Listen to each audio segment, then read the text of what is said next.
আল্লাহ রাব্বুল আলামিন পবিত্র কুরআনুল কারীমের ভিতরে বললেন, কুল ইন কুনতুম তুহিব্বুনাল্লাহ ফাত্তাবিউনি ইউহিব্বুকুমুল্লাহ ফাত্তাবিউনি ইউহিব্বুকুমুল্লাহু ওয়া ইয়াগফির লাকুম যুনুবাকুম আল্লাহু গফুরুর রহিম। জোরে বলেন আল্লাহু আকবার।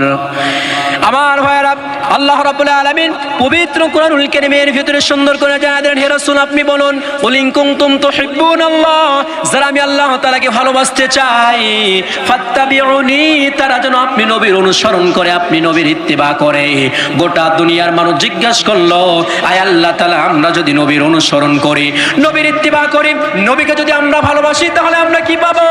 আল্লাহ রাব্বুল আলামিন কুরআনুল কারীমের ভিতরে জানায়া দিলেন, ইউহিব্বুকুমুল্লাহ। আল্লাহ তাআলা বলেন, আমি তাহলে তোমাদেরকে ভালোবাসবো। গোটা দুনিয়ার মানুষ যখন বলল, আল্লাহ আপনি কি আমাদেরকে ভালোবাসায় ক্ষান্ত করে দেবেন না, তখন আল্লাহ রাব্বুল আলামিন বললেন, আমি তোমাদেরকে ভালোবাসবো। ভালোবাসার কারণে ইয়াগফির লাকুম যুনুবাকুম, তোমাদের আমল নামায় যত প্রকার অন্যায় আছে, যত প্রকার গুনাহ আছে, সমস্ত প্রকার গুনাহগুলো আমি আল্লাহ রাব্বুল আলামিন মাফ করে দেব। জোরে বলেন না সুবহানাল্লাহ।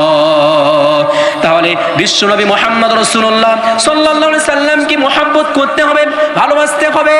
বিশ্বনবী যেই পথ, যেই মত দেখা দিয়ে গেছেন, ওই পথ, ওই মত অনুসরণ করে যেই মুসলমান চলবে, চলার কারণে আল্লাহ রাব্বুল আলামিন তাকে নাজাত দিয়ে ওই জান্নাত তাকে দান করে দেবে। জোরে বলেন না সুবহানাল্লাহ। ওয়া রাসূলুহু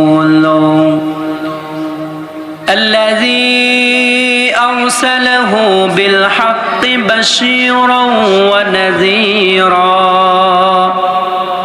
وداعيا إلى الله بإذنه وسراجا وقمرا منيرا فقد قال الله تعالى في كلامه المجيد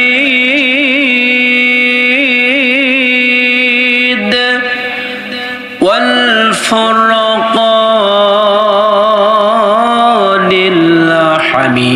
الحميد। জবান খুলে মোহাব্বত সবাই পড়ি, আউযু বিল্লাহি মিনাশ শাইতানির